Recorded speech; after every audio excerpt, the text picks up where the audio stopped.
Salut à tous et à toutes, c'est Tous sous l'époque. On se retrouve aujourd'hui pour un retour de bourse jouée. Donc encore une fois, je reviens des bourses jouées. Donc j'en ai fait un sur la semaine d'après celle que vous avez vue, voilà tout simplement.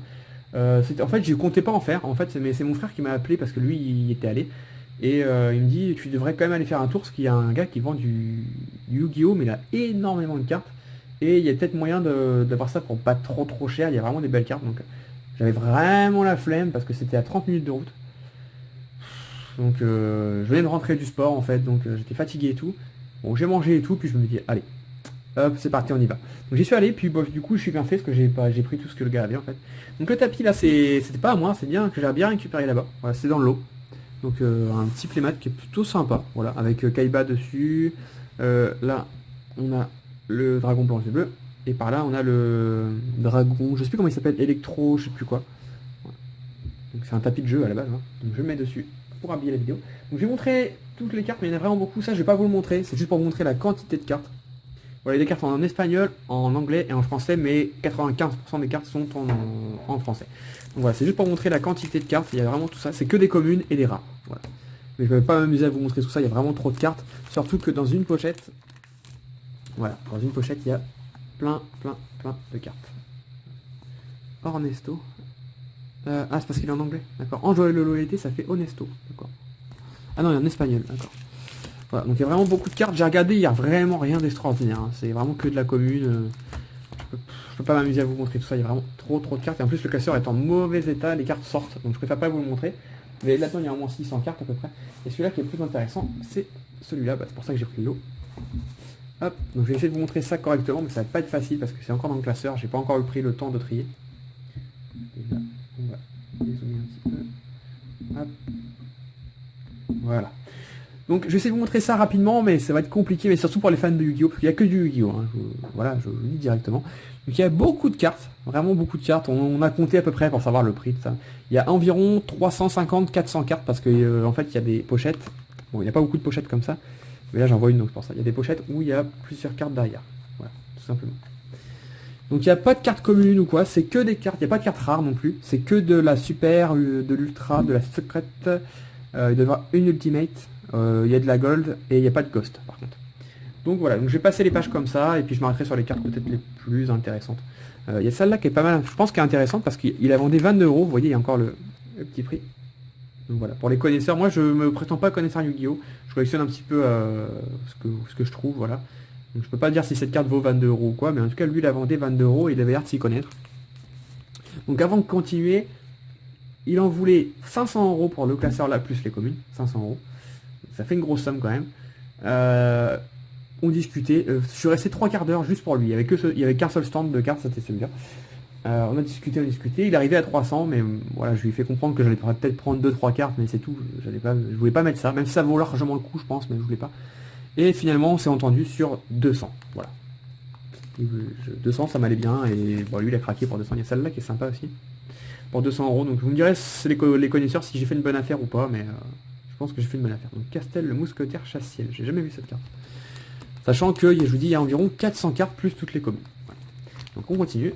Donc ça je pense que c'est peut-être la meilleure page à gauche. Voilà. Hop.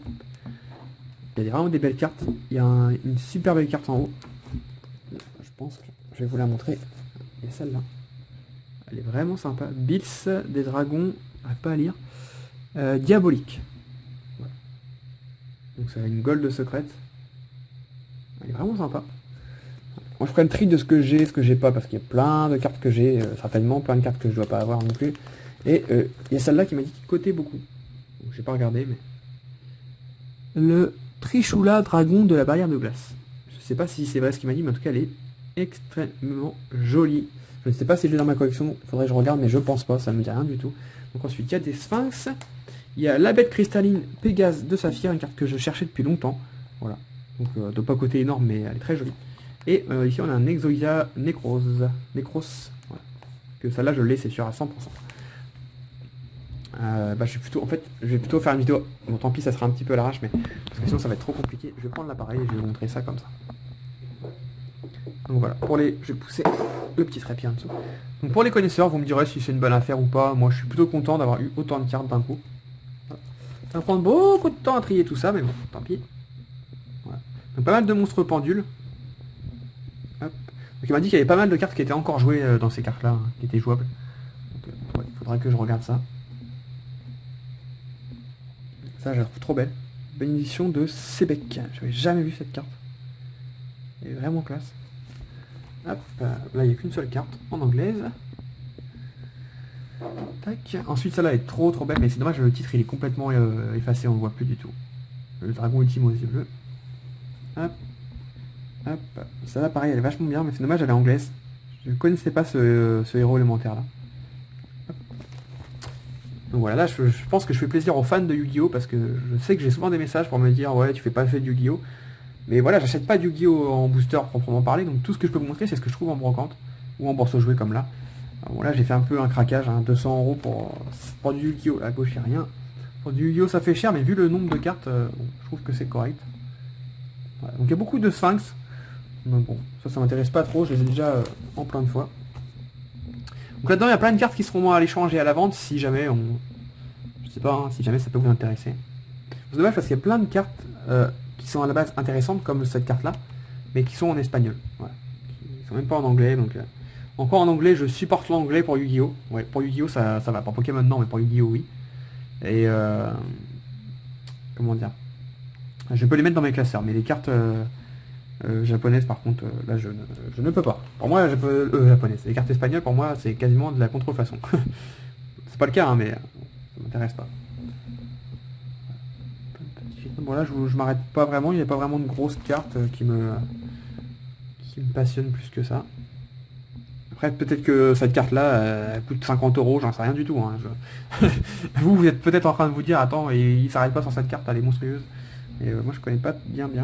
Ah, celle-là, je l'avais eu, on me l'avait offerte, je crois, dans un pack. Hop.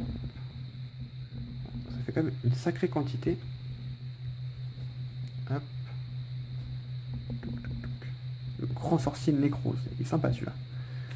Hop. Voilà, en bas encore des sphinx. Alors des sphinx j'en ai je ne sais pas combien, je sais pas si ça peut vous intéresser, mais j'en ai plein. Dont certains qui ont l'air d'être neufs. Après je sais pas si c'est le cas, mais ils ont l'air d'être neufs. J'ai 2D, je les avais quand j'étais petit, ces cartes là. Et je les ai plus, donc ils vont aller dans la collecte. C'est la seule commune du classeur, je me suis demandé pourquoi elle était là. Elle doit être rare, je sais pas. Contrat avec Exodia. Et c'est le numéro, parce que je sais que c'est important, c'est le DR1, je pense que c'est une vieille carte. Donc ici on a des magiciens et des dragons blancs et des dragons rouges. Noirs et rouges plutôt. Voilà. Petite jambe d'Exodia. En plus c'est une LDD. Donc LDD c'est les cartes qui sont les premières, donc elles sont assez rares. Hop. Donc là c'est les cartes blanches. Donc les cartes qu'on a besoin de synthonisateurs pour les invoquer. Celle-là elle est vraiment classe. Dragon, j'arrive pas à lire avec le dragon profondam, altéré, drago, Cyros. Allez, il y a le nom. Mais elle est sympa, j'ai jamais vu. Du dragon rose noir. Il y a beaucoup de cartes très jolies. Le dragon ancien féerique. C'est quoi ça? Le dragon ogre du néant. Elle est très beau. Très beau, veut pas dire rare, hein. Ça, on est tous d'accord là-dessus. Celle aussi elle est belle. Alpha Villain. Il y a plein de cartes qui vont aller dans ma collecte. Bon, j'avoue, j'y suis allé en mode avec 50 € dans les poches, donc bon, j'ai tiré des sous, mais je pensais pas revenir avec ça. Surtout que je déteste mettre beaucoup d'argent dans Yu-Gi-Oh! Parce que le problème, c'est qu'après, pour le Pokémon, bah, ça impacte sur le budget. Mais bon, ça faisait longtemps que j'avais acheté un gros lot Yu-Gi-Oh! Donc je me suis lâché. Bon, là, il n'y a rien. On repart ici. Donc là, il 26 €, il a vendé, donc bon, je pars du principe qu'elle doit être assez rare. Numéro 74, Maître des Lames en secret rare. On me dira dans les commentaires, peut-être que je me suis fait avoir ou pas. Enfin, vu le nombre de cartes, on peut pas dire que je me sois fait vraiment avoir. Ça m'étonnerait en tout cas. Hop. Il y a aussi une commune là. Roi des lutins sauvages. Une carte que j'ai ramenée il n'y a pas longtemps. Bon, celle-là, elle est complètement pétée en deux. Donc il a juste gardé quelques petites cartes. Il a gardé une soixantaine de cartes. En fait, ça faisait un deck. C'est un peu... Enfin, j'essaie de lui prendre, mais il voulait pas. Il y avait un dragon à 5 têtes, je crois, dedans. Qui m'a dit qu'il valait hyper cher cette carte là, donc il voulait la garder absolument. J'étais un petit peu déçu, j'avoue. Mais bon, j'ai pas réussi à le faire craquer. Hop. Et ensuite c'est des cartes magiques et pièges, je crois. Donc moi j'avoue que ça m'intéresse pas trop. Mais pour les collectionneurs, je me dis pourquoi pas.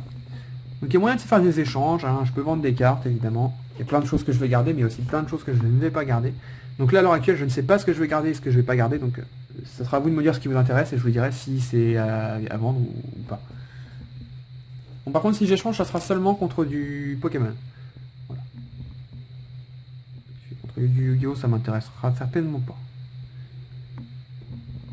Hop. Et on arrive sur la fin. Il reste quelques cartes. Tac. Alors ça c'est une page qui m'a fait beaucoup plaisir, les 4 cartes ici, tac tac tac tac tac. C'est des monstres toon et vous savez que j'ai, enfin pour ceux qui écoutent bien mes vidéos, j'adore les monstres toon. Donc on a Buster Blader Toon, on a Crâne Invoqué Toon, Elfe Gemini Toon, alors ça je l'aime pas beaucoup, mais et la Magicienne de Ténèbres Toon que je n'ai pas dans ma collection, donc cette carte par exemple, elle n'est pas à vendre, elle n'est pas à échanger, elle va dans la collecte directe. Je ne l'ai pas et la Magicienne de Ténèbres c'est ma carte préférée dans Yu-Gi-Oh avec le dragon noir à rouge. Et encore un peu de monstres, voilà. Toc toc. Et puis, c'est tout. Voilà, donc tout ça, plus les playmat, plus toutes les communes. J'ai payé 200 € quand même. Voilà, je vous le dis, j'ai payé 200 €. Donc vous me direz dans les commentaires ce que vous en pensez. Voilà. Moi, je suis plutôt content de rentrer avec ça. Bon, j'aurais préféré que ce soit un classeur aussi énorme rempli d'ultra Pokémon. Hein. Ça, c'est sûr, mais j'ai gardé son numéro. On s'est échangé nos numéros parce que c'était un pro le gars. Hein. Donc il a dû retrouver ça, je sais pas où. Hein, ce classeur-là, il a dû l'acheter pour pas grand-chose sur une brocante ou je ne sais pas. Il m'a dit qu'il est rentré souvent du Pokémon, donc là il n'en avait pas du tout, c'est dommage. Donc potentiellement, si quand il en avait, il me contacterait, donc pourquoi pas refaire un achat chez ce vendeur. Voilà, en tout cas n'hésitez pas à me dire ce que vous en avez pensé, et puis je vous dis à la prochaine. Bye bye tout le monde, ciao ciao.